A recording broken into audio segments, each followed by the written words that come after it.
የሚገርማችሁ ነገር ስለሷ የሆነ ነገር እጅግ በጣም ገርሞኛል። ወደ ኢየሱስ ድንቅ ሥራ ዓለም አቀፍ ቤተክርስቲያን አልመጣችም።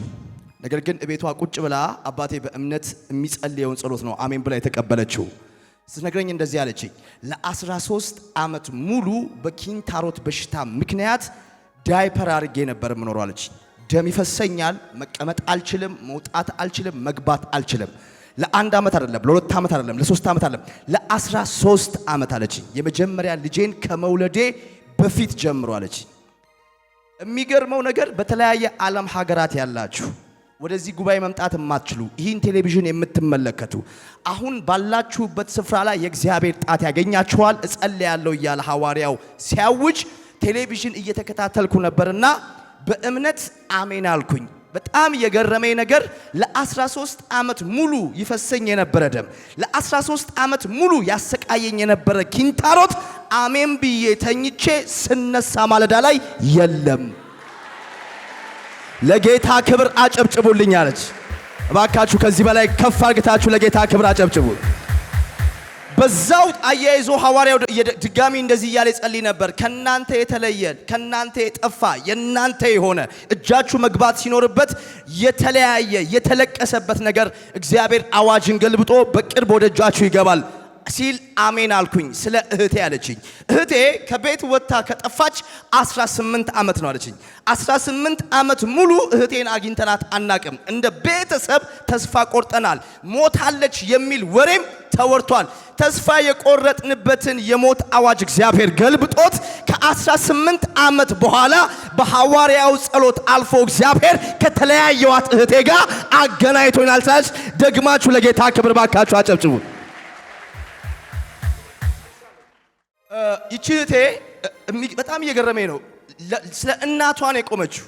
ስለ እናቷ ለስንት ዓመት ነበር እናትሽ አትወልድም የተባለችው? ለ13 ዓመት። ለ13 ዓመት ለ13 ዓመት ሙሉ አትወልድም እናቷ።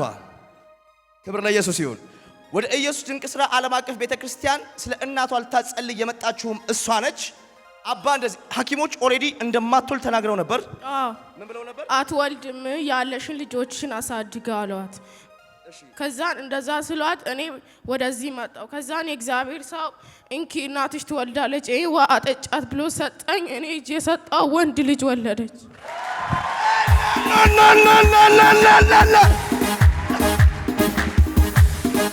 ኢየሱስ እስቲ ባካችሁ ኢየሱስ በሉ እስቲ። ክብር ለስሙ ይሆንለት።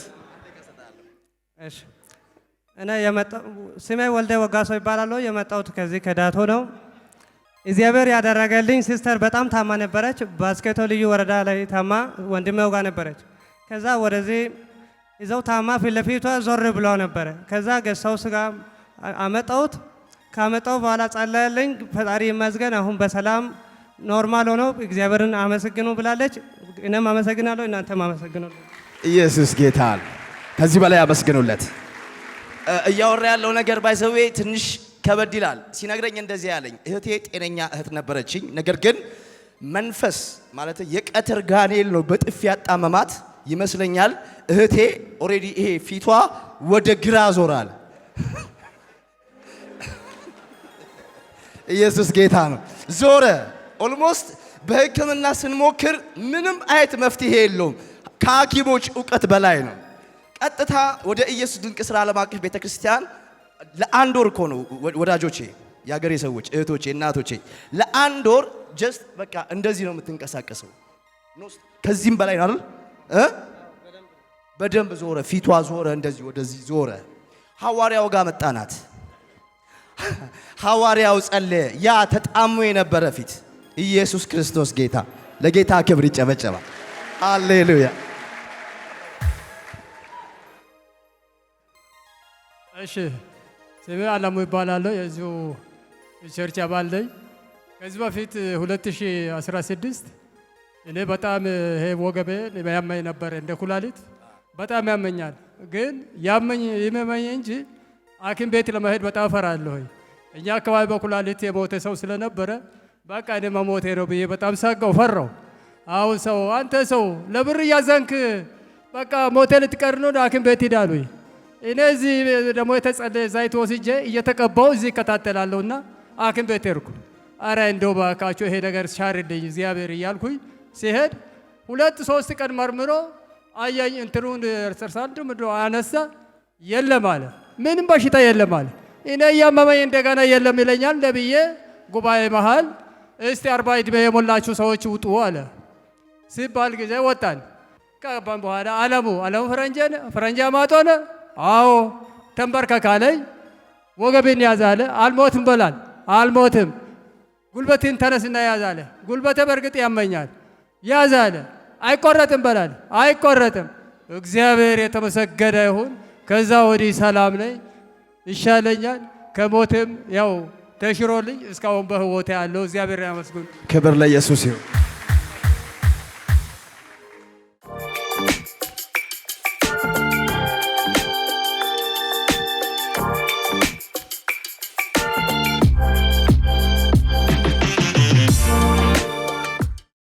ኢቴ እንደዚህ ያለችኝ ይህ የምታዩት ልጅ ድንገት በቤት አስቀምጣ ሰላም ነው ብላ እያለች ምንም ባልታወቀበት ሁኔታ አዙሮ ጣለው። ከወደቀበት ሳይነሳ ነፍሱ ወጣ። የሚገርም ነገር ከዚህ የተጸለየ ዘይት ይዘዳ ነበረች። የተጸለየ ዘይት ቤት ነበርና ሰው ሁሉ መጣ። ስትነግረኝ ጩኸት በስቶ ሰው ሁሉ ቁጭ ብሎ ለቀብር እየተነጋገሩ ያለ ልጄ አይሞትም፣ እግዚአብሔር ይሄንን ድምጽ ለኔ አልተናገረኝም፣ ከሐዋርያው ጸልዮ ሰጠኝ ዘይት አለ በቤት አለችና ሰው ተሰብስቦ የሚያለቅስ ያለቀሰ በቃ ለመላ ተቀመጠ መላ ያለ ዘይት አነሳችና ደፋች። ቢያንስ ከአንድ ሰዓት በኋላ ነፍሱ ወደ ውስጡ ተመልሶ ይሄው ጤነኛ ልጅ ይዤ መጥቻለሁ ትላለች። እረ ለጌታ ክብር አምጡ ከዚህ በላይ። ይሄ ብቻ አይደለም ስትነግረኝ ይሄ ዙሪያዬ ሙሉ ቁስል በቁስል ሆነ ያለች። በቁስል ሰውነቴ ሲመታ ብዙ ሐኪም ቤት ሄድኩኝ፣ ምንም ልድን አልቻልኩም። ይሄ ዘይት ተጸለየ ነበረ፣ ቀባውት። ይሄ ሰውነቴ አይታይም ነበረ በቁስል ተመቶ። ከዛ ሰዓት ጀምሮ ይህ ቁስል ወደ ካንሰርነት ይሄዳል የተባለው ተፈውሼ ኖርማል ገላዬን አግኝቻለሁ። ለጌታ ክብር አምጡልኝ ትላለች። ሶስተኛ እንዲህ ነው የሆነላት። በሆዷ ጫፍ ላይ ትልቅ የሆነ እጢ ይወጣባታል። በሚወጣበት እጢ እየቆየ ሄደና ስትነግረኝ ወደ ማፀን ገባለች። የሚገርም ነገር ማፀን ላይ ገብቶ በጣም ከባድ የሆነ ህመም ተፈጠረብኝ። ሐኪም ቤት ሲሄድ ወደ ካንሰርነት ይሄድሽ ነው፣ ካንሰር ነው ተባልኩ።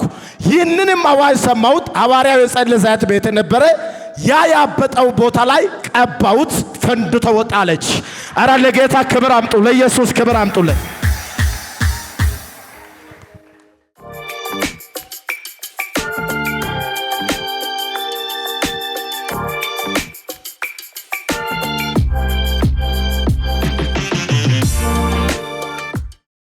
እቺ እህታችን የመጣችው ከሐዋሳ ፉራ ነው።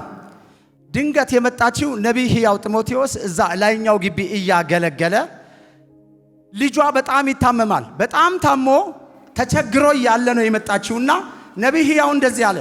ምንድነው የሆንሽው ሲላት ታሞብኝ ነው አለች። ውሃ አነሳ፣ ጸለየ፣ ልጁ ተፈወሰ። ሁለተኛው የጓደኛዋ ባል በክርስቲያን ሆስፒታል በሞትና በሕይወት መካከል እያለ ድንገት አሁንም መጣች።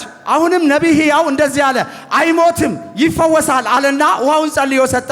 ያ ይሞታል የተባለው ተፈወሰ። ክብር ይሁንለት። እስቲ ለጌታ ክብር አጨብጭቡ ባካችሁ። ኢየሱስ ክርስቶስ እሱ የእግዚአብሔር ልጅ ጌታ ነው። ስምሽን ከየት መጣሽ? ጌታ ምን አደረገልሽ እናቴ? እዝራ ኤልያስ ነኝ። ከዚህ ከሐዋሳ ነው። ምስክርነቴ ከአርባ ምንጭ ነፍሰ ጡር እህት አለችኝ።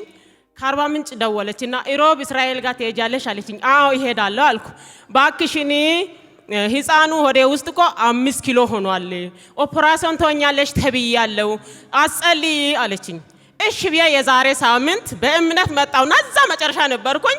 ውሃ አንሱ ብሎን አፖስቶል ሲጸልይ ውሃውን አነሳውና ስማቸውን እየጠራችሁ ለሚታጸልዩ ሰዎች ስማቸውን እየጠራችሁ ጸልዩ አለ። እሺ ብዬ እየጸለይኩ ውሃውንም ያስኩኝ፣ እኔም እየጸለይኩ በዛን ሰዓት ውሃውን አንስቼ ከተጸለይ በኋላ ጌታ ሆይ ኦፕራሲዮን እንዳትሆን እህቴን አንተ ጠብቃት አልኩና በዛች ሰዓት ውሃውን ጠጣው።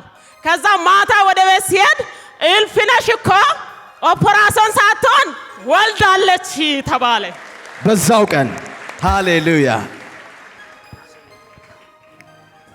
ስሜ ሙሉጌታ ተፈራ እባላለሁ።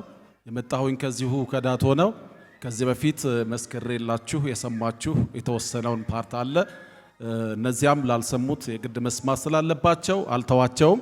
የመጀመሪያ የሆነልኝ ነገር 8 ዓመት መንገድ ተብሎ የሰነበተ ስለ ቦታው ስንነጋገር ፕላን ፍሌክሲብል አይደለም አይቻልም ተብሎ የተዘጋ ጉዳይ፣ በተለያዩ ሰዎች ተሞክሮ ያልተቻለ ጉዳይ፣ አይሆንም ያንተ ጉዳይ፣ ሰፈሩ መንደሩ ያንተ ጉዳይ አይሆንም ያለ ጉዳይ፣ ያንን ጉዳይ ወደዚህ ወደ ገስት ሃውስ ይዤ መጣሁኝ። አንደኛው ጉዳይ ማለት ነው። ወደዚህ ይዤ መጣሁኝ። የእግዚአብሔር ሰው አፖስትል እግዚአብሔር ዘመኑን ይባርክ። እግዚአብሔር በአፉ ባስቀመጠው ቃል በውስጡ በተቀመጠ መልእክት ለኔ አገለገለ። ምን ስል ነው ያገለገለው? የተወሰደብህ ይመለሳል አለ። አንድ ሁለተኛ ደግሞ እግዚአብሔር ስላንተ ሰው ያዘጋጃል አለ። በነቢይ ሕያው በኩል ደግሞ ሁለቱ ሲገጣጠሙ ተመልከቱ። እግዚአብሔር ስላንተ ሰው ያዘጋጃል፣ ከአሕዛብ ሰው ያዘጋጃል አለ። እግዚአብሔር በቀጥታ ልክ በሮብ ነው ይህንን አገልግሎት የተገለገልኩኝ። እሁድ ዕለት በር አንኳኩቶ ነው እግዚአብሔር ያዘጋጀው ሰው ቀጥ ብሎ ወደ ቤቴ ይህን ጉዳይ የሚያስፈጽም አካል፣ ይህን ጉዳይ የሚተባበር አካል እግዚአብሔር ከስፍራው ከዋናው ስፍራ አይቻልም ተብሎ አዋጅ ከወጣበት ስፍራ ያንን ሰው አስነስቶት በስራ ቀን ሳይሆን ከስራ ቀን ውጪ ከስርዓት ውጪ ከህግ ውጪ በሆነ መንገድ ያን ሰው ወደ እኔ አመጣው። እኔ ወደ እርሱ እንጂ እርሱ ወደ እኔ ሊመጣ አይገባ። ግን ወደ እኔ መጣ። መጥቶ ጠፋ እኮ አለኝ። አሁን እኮ ቀስ ብለህ እስቲ ተከታተል፣ አትምጣ ስላልከኝ ያልመጣሁኝ አልኩት። አሁን ግን ስልኬን እኮ ፈልጌ አጥቼ ነው የመጣሁኝ አለ። እሺ ችግር የለውም ስልኬን ውሰድ አልኩ። ስልኬን ሰጠው። ደወለልኝ። ወደ መዘጋጃ ቤት እንድትመጣ አለኝ። ሄድኩኝ። ተነጋገርን። በመናጅመንት አለቀ። ከዚያ በኋላ ፕላኑ እንዲሰራ ተወሰነ። ፕላን ተሰራ፣ በጄ ገባ። ለጌታ ክብር ይጨበጨባል። ለ8 ዓመት አይደል? 8 ዓመት ለ8 ዓመት በማይመች ሁኔታ ውስጥ በጣም ከባድ በሆነ ሁኔታ ትራንስፖርት እስኪያጣ መመላለሻ፣ አርብ ሄዳለሁ፣ ሰኞ ሄዳለሁ፣ ማክሰኞ ሄዳለሁ፣ ሮብ ሄዳለሁ፣ ሐሙስ ሄዳለሁ፣ በየቀኑ ሳይሰለቸኝ። ለጌታ ክብር ባካችሁ አጨብጭቡልኝ።